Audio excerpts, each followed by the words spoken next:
नमस्कार दोस्तों, मेरा नाम है अनुपम मिश्रा और आप सभी लोगों का द टाइम फ्रेम में एक बार फिर से बहुत बहुत स्वागत है। दोस्तों, हम लोगों के सामने ओपन है इस समय निफ्टी का डेली चार्ट। और इस डेली चार्ट को देखें तो हमारे ऑलरेडी स्क्रीन पे हमारे जो सपोर्ट रेजिस्टेंस हैं वो बखूबी बहुत अच्छे तरीके से काम करते हुए नज़र आ रहे हैं। साथ ही साथ हम लोग ये भी बात करेंगे दोस्तों कि मार्केट जैसे हम लोग हमेशा एक डिस्कशन में रखते हैं ना इस चीज़ को कि मार्केट की ओपनिंग, और हमेशा हम लोग ये बात करते हैं कि मार्केट की ओपनिंग किसी के भी हाथ में नहीं है। किसी के भी हाथ में मतलब अगर आप बात करोगे गिफ्ट निफ्टी की, तो जिस समय हम लोग प्री एनालिसिस वाला वीडियो रिकॉर्ड कर रहे थे तो उस समय गिफ्ट निफ्टी हमें क्या बता रहा था, क्या संकेत दे रहा था। गिफ्ट निफ्टी में संकेत दे रहा था कि भाई हम तकरीबन 120 पॉइंट से लेके 150 पॉइंट के बीच में, लेकिन एक नेगेटिव ओपनिंग के साथ हम शुरुआत कर सकते हैं। ठीक है, एक्चुअल में हुआ क्या, हम पिछले सेशन में 25,180,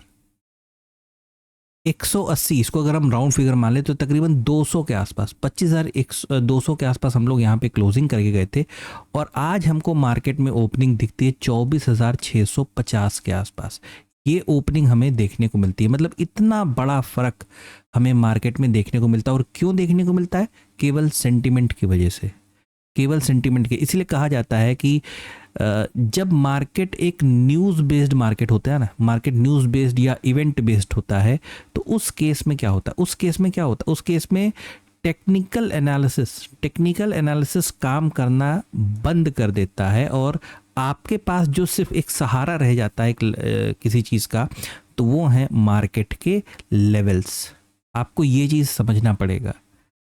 अगर आप देखेंगे तो मार्केट फिर से, मतलब जैसे जब ओपनिंग दिया है, इतनी गैप डाउन खतरनाक ओपनिंग दिया है, उसमें भी मार्केट ने इस चीज़ का ख्याल रखा है कि ये जो 24,600 का ये जो आप जोन देख रहे हैं, ये मतलब ये एक राउंड फिगर है, राउंड फिगर 24,600 भी एक राउंड फिगर है।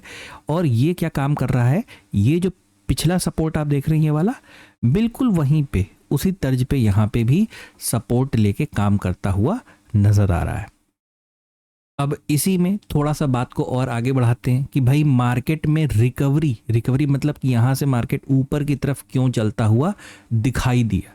तो सबसे बड़ी चीज़ क्या होती है, मतलब ये एक ह्यूमन नेचर है, एक माइंडसेट है कि जब 100 रुपए का माल 10 रुपए मिलने लगे तो एक अंदर से इच्छा जाहिर होती है कि हाँ यार चलो इसको खरीद लेते हैं। मतलब ये एक साइकोलॉजी की बात कर रहा हूँ, ठीक है, इसका मतलब इस डाटा वाटा से कोई लेना देना नहीं है, ठीक है। लेकिन अब अगर इसी में एक डाटा का सिस्टम अगर हम इंक्लूड कर देंगे, भाई डाटा को रीड करें, तो मार्केट खुलने से पहले पुट कॉल रेशियो हमारा कितना था, 0.45, यानी हम एक ओवर सोल्ड कैटेगरी में थे, एक प्योर ओवर सोल्ड कैटेगरी में थे। मतलब ऐसी ऐसी जगह पे ये माना जाता है कि अगर हमें कहीं से किसी सपोर्ट का लेवल सहारा मिल जाए, सपोर्ट का सहारा मिल जाए, ओवरसोल्ड हम होएं और हमें एक सपोर्ट का सहारा मिल जाए, तो वहाँ से एक रिकवरी देखने के चांसेस हमें मिलते हैं। और ऐसे ही वक्त में आपका डिसिप्लिन बहुत काम आता है। बहुत काम मतलब यूँ समझिए कि जैसे हम लोग हमेशा बात करते हैं ना, किसी एक डायरेक्शन को चूज़ करिए, किसी एक डायरेक्शन को चूज़ करिए काम करने के लिए, ठीक है। तो डिसिप्लिन यहाँ पे क्या काम कर, भाई आपने पुट कॉल रेशियो एक डाटा को रीड किया, वो ओवरसोल्ड है, आप एक सपोर्ट लेवल पे हो, ये आपके लिए सहारा बन रहा है, तो यहाँ पे सपोर्ट पे खड़े होके सेलिंग के बारे में नहीं सोचा जा सकता। हम लोग हमेशा बात करते हैं चाहे ट्रेड हमको मिलेगा या ट्रेड हमें नहीं मिलेगा, इससे ज़्यादा तो और कुछ नहीं होगा। चलिए दोस्तों आगे बढ़ते हैं और देखते हैं कि मतलब जैसे ये वाली स्क्रीनशॉट को देखिए। एक डिस्कशन किया गया था प्री मार्केट एनालिसिस में, जब मार्केट खुलने वाला तो उससे पहले जो हम लोग वीडियो बनाते हैं, कि यहाँ पे 25,000 का लेवल अगर ब्रेक करता है तो हमारे नीचे की तरफ 100 पॉइंट पे हमारे रास्ते ओपन हो जाएंगे। मतलब कि अगर 25,000 का, ये जो 25,000 आप देख रहे हो, यहाँ पे कितना ओआई है, 85 लाख का ओआई था। फिर 24,800 का लेवल मतलब 40 लाख का ओआई, फिर 700 का लेवल, वहाँ पे तकरीबन भी 40 लाख का ओआई। मतलब कि नीचे की तरफ, मतलब जितना भी यहाँ पे सपोर्ट था, कोई भी सपोर्ट मार्केट को बचा नहीं पाया और हम सीधे नीचे करते करते करते कहाँ पहुँच गए, तकरीबन 24,600 के लेवल के आसपास हम पहुँच गए। और यही रीज़न है कि जब मार्केट इतना शार्प फॉल, ये देख रहे हैं आपकी 25,000 का लेवल अगर टूटा तो हम मार्केट में एक शार्प फॉल करते हुए नजर आएंगे। इस चीज़ ने क्या किया, मतलब इस प्राइस ने क्या किया, लोगों को अट्रैक्ट किया, ऐसी सिचुएशन में भी अट्रैक्ट किया, जबकि जब तक मार्केट चल रही थी लगातार नेगेटिव न्यूज़ मार्केट में आती जा रही थी। कभी यहाँ पे रिफाइनरी पे उसने बम मार दिया, कभी ये कर दिया, कभी वो कर दिया, हर तरफ से एक नेगेटिव न्यूज़ मार्केट में हम लोगों को नज़र आ रही थी। और साथ ही साथ अगर इस चीज़ की बात करें कि भाई अगर हम जहाँ कहीं पे भी ओपन होते हैं तो हमें एक कैसा मूड माहौल देखने को मिल सकता है, एक रेंज वाला फॉर्मेशन हमें देखने को मिल सकता है। और बेहतर है, ये अच्छा होगा कि अगर हमें इस तरीके का फॉर्मेशन देखने को मिले। मैं यहाँ पे लगा देता हूँ 1 घंटे का चार्ट, आप इसे अब देखिए, ठीक है, कि ऐसा फॉर्मेशन अगर हमें देखने को मिलता है तो हमें फर्दर डिसीज़न लेने में आसानी होती है, फर्दर हमें डिसीजन लेने में। अच्छा देखिए, मतलब कि ऐसी सिचुएशन में ना, ऐसी सिचुएशन में हम नहीं जानते, बिल्कुल भी हम लोग को नहीं पता कि मार्केट किस तरीके का रिएक्शन हमें देगा। अब देखिए कल क्या है, कल हमारी मार्केट में होली के उपलक्ष्य में क्या है, छुट्टी है, ठीक है, यानी कल की डेट में हमारा मार्केट क्या है, बंद है।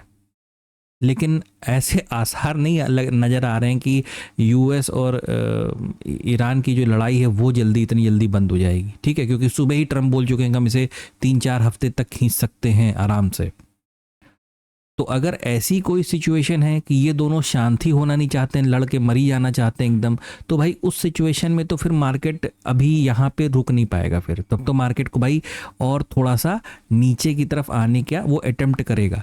लेकिन अगर थोड़ी बहुत भी, जरा बहुत भी किसी प्रकार की कोई पॉजिटिव खबर मार्केट में देखने को मिलती है तो फिर यहाँ से हमें एक माइनर रिकवरी देखने को, मतलब ये आप यूं मत समझिएगा कि ये कोई एनालिसिस हो रहा है, नहीं, इसमें कोई एनालिसिस कर ही नहीं सकता। जो करेगा मतलब वो एक प्रकार का मूर्खता वाला काम होगा। मतलब यूं समझ लीजिए कि ना आप ईरान के साथ बैठते हो, ना आप डोनाल्ड ट्रंप के साथ बैठते हो कि आपको पता चल जाएगा कि आने वाले वक्त में क्या होने वाला। अभी तो यूं सोचिए कि जो 2 और बहुत बड़ी महाशक्तियां, जैसे कि यूं मानिए कि चाइना और रशिया, ठीक है, अभी तो ये भी देखना बाकी है कि क्या इनका भी कोई एक्टिव पार्टिसिपेशन हमें देखने को मिलेगा क्या, है ना। चाइना और रशिया का भी क्या कोई एक्टिव पार्टिसिपेशन हमें देखने को मिलता है, क्योंकि अभी तो ये जो कुछ भी कर रहे हैं सिर्फ स्टेटमेंट बाजी कर रहे हैं, मतलब बयानबाजी कर रहे हैं, और जो कुछ भी कर रहे होंगे तो हो सकता है बैक ऑफ द स्टेज की तरफ, मतलब पीछे की तरफ से कुछ हेल्प कर रहे होंगे, किसी की भी कर रहे होंगे, लेकिन हो सकता है स्टेज के पीछे से हेल्प कर रहे होंगे। और इस चीज़ का जो डर है ना, इस चीज मतलब इस पर्टिकुलर इसी चीज़ को लेकर नहीं, इस पूरे सिनेरियो को लेके जो एक डर का माहौल है वो आपको कहाँ देखने को मिल रहा है, वो आपको देखने को मिल रहा है इंडिया विक्स में, है ना। 25% दोस्तों मतलब कोई छोटा मोटा नहीं, 25% का मूवमेंट इंडिया विक्स में, ठीक है। मतलब सुबह के समय जब हम लोग रिकॉर्ड कर रहे थे तो उस समय शायद 14 के आसपास था, इस समय तकरीबन 17 के आसपास हम लोगों को ये कामकाज करता हुआ नज़र आ रहा है। और हम लोगों ने बात भी की थी कि अगर ये घटता है, नीचे की तरफ आता है, तब तो भाई चलिए ठीक है, ये फिर एक ऐसा सिग्नल है कि या तो हम रिकवर कर सकते हैं, हम थोड़े शांत हो सकते हैं, लेज़ी हो सकते हैं।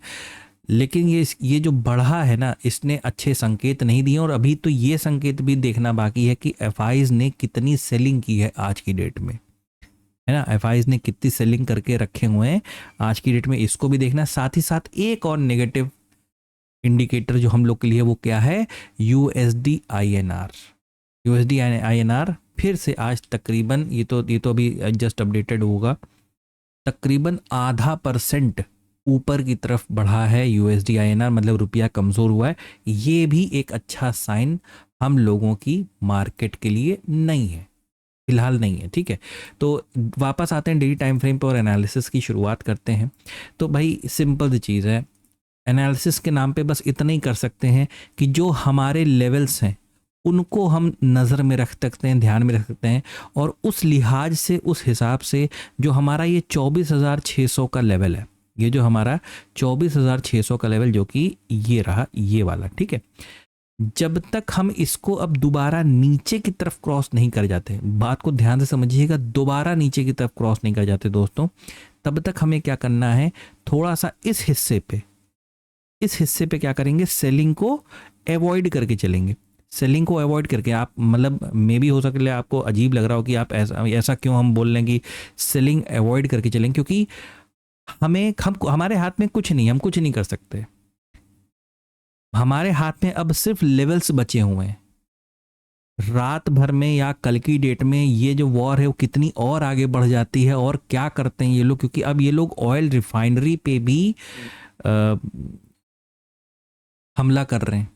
ठीक है, मतलब आप अगर इस समय एक झलक अगर आप क्रूड की देखेंगे तो 532, ये देख रहे हैं आप, ये देख रहे हैं आप क्रूड कहाँ जा रहा है। मतलब इसने अपने बहुत ही ज़्यादा इम्पॉर्टेंट एक, मतलब शायद कैंडल आपको बहुत क्लियर तो नहीं हो पाएंगी, लेकिन आप बस इसे देखिए, ये देखिए, एक बहुत ही इंपॉर्टेंट रेजिस्टेंस लेवल जो ट्रेंड लाइन के रूप में था वो सब क्रॉस कर गया। और साथ ही साथ ऐसा नहीं है कि ये ओपनिंग यहाँ डायरेक्ट हुई है, नहीं, अगर आप इसका अवर्ली चार्ट देखेंगे ना तो ओपनिंग के बाद मैंने कहा था ना कि मार्केट के दौरान लगातार नेगेटिव न्यूज़ आ रही थी, लगातार नेगेटिव न्यूज़ आ रही थी। तो क्रूड में भी यहाँ पे अच्छा खासा अब ये यहाँ पे जाके क्या कर रहा है, एक रेंज का फॉर्मेशन करते हुए नज़र आ रहा है। चलिए वापस आते हैं अपने टॉपिक पे, सीधे चलते हैं दोस्तों अवर्ली चार्ट की तरफ। और अवर्ली चार्ट पे, या एक काम करते हैं 30 मिनट पे चलते हैं आज, क्योंकि अवर्ली चार्ट पे तो अभी तक हम लोगों ने बात करी ली कि हमें एक रेंज का फॉर्मेशन देखने को मिल सकता था। वैसा ही फॉर्मेशन कहीं ना कहीं एक रेंज का मतलब मिल गया। इसमें कोई ये नहीं है कि हाँ हमने बात की थी तो वही हो गया, इसमें कोई वो वाली चीज़ नहीं है। मार्केट इवेंट बेस्ड रहता है तो हमारे हाथ में कुछ नहीं रहता दोस्तों। सिंपल सी चीज़ क्या है, सिंपल सी चीज़ ये कि जो 24,600 का ये जो लेवल है, ये जो सपोर्ट जोन है, यहाँ पे जो माइनर सपोर्ट जोन बना हुआ है 24,600, जब तक मार्केट इसको दोबारा नहीं ब्रेक कर देता, ठीक है, थोड़ा सा क्या करिए, सेलिंग को यहाँ पे अवॉइड करेंगे। सेलिंग करने से कोई परहेज नहीं है, सिर्फ तब तक अवॉइड करेंगे जब तक इस लेवल को ब्रेक नहीं कर देते।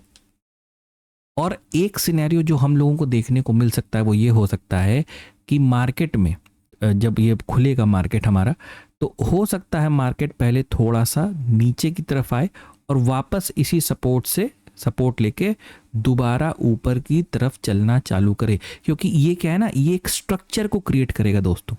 ये क्या करेगा, ये एक स्ट्रक्चर को क्रिएट करेगा। और फिर से एज अ डिस्क्लेमर समझिए, जो भी समझिए, इस चीज़ को मैं फिर से दोहरा दूं एक बार, ऐसा होगा नहीं होगा हम लोग को नहीं पता। इस वजह से नहीं पता क्योंकि पता नहीं अभी ये लड़ाई कैसी और कितनी गहरी होती जाएगी।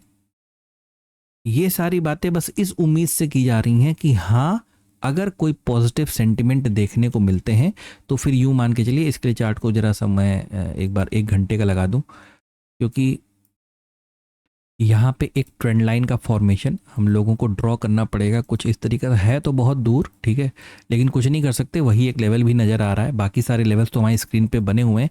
एक चीज़ आपको याद दिलाऊं कि देखिए, एक वक्त था जब हम यहाँ पे बजट के बाद जो है हम इस तरीके से एक माइनर रिकवरी के फॉर्मेशन में थे। और इस वक्त जब हम लोगों ने वीडियो रिकॉर्ड किया था, एनालिसिस किया, तो यही किया था कि मार्केट क्या करे, पहले थोड़ा सा नीचे की तरफ आओ, फिर हमें ऊपर जाने में कोई परहेज नहीं, हम ऊपर की तरफ जा सकते हैं, ठीक है। लेकिन कैसे, साथ में ये वाली ट्रेंड लाइन को इस तरीके से ब्रेक करते हुए हम निकलेंगे।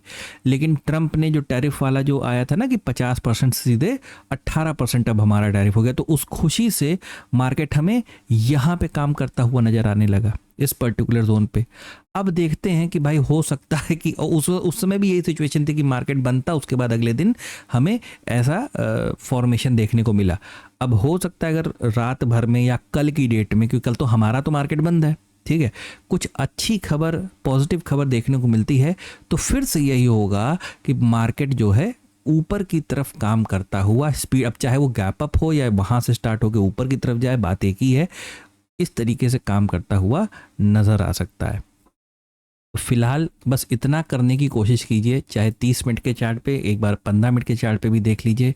आपके पास क्या है, आपके पास ये हिस्सा आज की डेट में एक रेजिस्टेंस के तरीके से फॉर्मेशन दिया है और नीचे की तरफ ये हिस्सा आज की डेट में आपको एक सपोर्ट के तरीके से काम किया है। बीच में कहीं पे भी मार्केट रहेगा, मार्केट को थोड़ी देर के लिए अवॉइड कीजिएगा, ठीक है, मार्केट को थोड़ी देर के लिए अवॉइड कीजिएगा। जब तक आप मार्केट में इस हिस्से पे ना हो, यहाँ से एक सेलिंग की तैयारी कीजिएगा। लेकिन लेकिन बात को समझिए, हम लोगों ने मेन सेलिंग वाला पार्ट कहाँ पे देख रखा है, 24,600 के नीचे। यहाँ पे आपको अगर सेलिंग करने का मौका मिलता भी है इस पर्टिकुलर रेजिस्टेंस लेवल पे, जैसे मान लीजिए आप यहीं पे खुल गए, तो यहाँ से एक माइनर सा फॉल देखेंगे आप इस तरीके का, उसके बाद हो सकता है मार्केट आपको ऊपर की तरफ ले जाने की कोशिश करे। सब कुछ डिपेंड करेगा किस तरीके का सेंटिमेंट है, किस तरीके की न्यूज़ हमें डिलीवर हो रही है। दूसरा केस ये हो सकता है कि भाई हम मान लीजिए कि सीधे कहाँ पे ओपन होते हैं, इस सपोर्ट पे, ठीक है, इस सपोर्ट पे हम ओपन होते हैं और न्यूज़ कैसी इस समय मार्केट में चल रही है, हल्की सी पॉजिटिव चल रही है, ठीक है, या लड़ाई झगड़ा थोड़ा सा कम देखने को मिल रहा है, तो फिर से यहाँ पे ऊपर की तरफ का एक रिएक्शन हमें देखने को मिल सकता है। और अगर एक तीसरा सिनेरियो डिस्कस करें कि मान लीजिए कि मार्केट में बहुत ज़्यादा नेगेटिव न्यूज़ आ गई, ऑयल को लेके बहुत दिक्कतें हो रही हैं, और साथ ही साथ मान लीजिए कि लड़ाई झगड़ा रुका नहीं और उल्टा बढ़ जाता है, तो मुझे ऐसा लगता है कि शायद फिर हम इस जोन में ही काम करते हुए नहीं नजर आएंगे। हम जैसे आज हमने एक गैप डाउन ओपनिंग दी है, उस तरीके से हमें कोई और गैप डाउन ओपनिंग देखने को मिल सकती है। बस डिपेंड ये करेगा कि वो लेवल कौन सा हो सकता है। वो लेवल्स आप यहाँ से चाहें तो मैं यहाँ पे एक एक करके सारे एक एक क्या मतलब ये वाला तो आपके पास ये करंट लेवल है ही, इसके बाद ये नीचे का लेवल बचता है जो कि है तो तकरीबन आपका 24,500 से लेके 24,300 तक का, ठीक है। तो फिर ये एक लेवल आपका बचेगा। ये देखिए मैंने चार्ट को थोड़ा सा छोटा कर दिया, अब आप इसे देख लीजिए। सीधे चलते हैं बैंक निफ्टी की तरफ। बैंक निफ्टी भी वही हाल किया जैसे निफ्टी के तर्ज पे ही, इसने भी अपनी इज्जत बचाने की कोशिश की। बिल्कुल कहाँ पे, एकदम सपोर्ट लेवल पे, ये वाला जो सपोर्ट जोन हम लोग को नज़र आ रहा है यहीं पे, यानी 59,200 के आसपास हमें एक ओपनिंग देखने को मिलती है। सीधे चलते हैं 1 घंटे के चार्ट पे। सेम सिनेरियो, सेम चीज़ जैसा कि निफ्टी में वैसा बैंक निफ्टी में। ये रहा आपके लिए एक रेजिस्टेंस लेवल जो कि है तकरीबन 60,000 के आसपास का। नीचे की तरफ आपका एक सपोर्ट जोन है जो कि ये पूरा जोन ही, यानी 59,400 से लेके 59,200 तक ये पूरा हिस्सा आपके लिए क्या है, एक सपोर्ट की तरीके से काम करेगा। जब तक आप मार्केट में रेजिस्टेंस पे ना हो या सपोर्ट पे ना हो, किसी प्रकार का कोई ट्रेड प्लान करने की ज़रूरत नहीं है। अगर आप कहीं बीच में हैं तो आप ट्रेड को क्या करेंगे, सिर्फ अवॉइड करेंगे। और उसके बाद आपको ये देखना पड़ेगा कि मार्केट में न्यूज़ किस तरीके की है या किस तरीके का सेंटिमेंट डेवलप हो रहा है, उसके हिसाब से हमें यहाँ पे अपना कामकाज आगे की तरफ बढ़ाना है। मार्केट जब 4 तारीख को खुलेगा तो उसका प्री मार्केट एनालिसिस हम लोग फिर से करेंगे, देखेंगे किस तरीके का रिएक्शन है, सारी चीज़ों पे ऊपर बात करेंगे। ये एक छोटा सा एनालिसिस हम लोगों ने किया है कि आज कैसा रिएक्शन था, कैसा रिएक्शन देखने को मिला। आशा करता हूँ एनालिसिस आपको समझ में आया होगा, अच्छा लगा होगा। अगर आपको एनालिसिस अच्छा लगे दोस्तों तो please like, subscribe and share my channel. धन्यवाद, नमस्कार।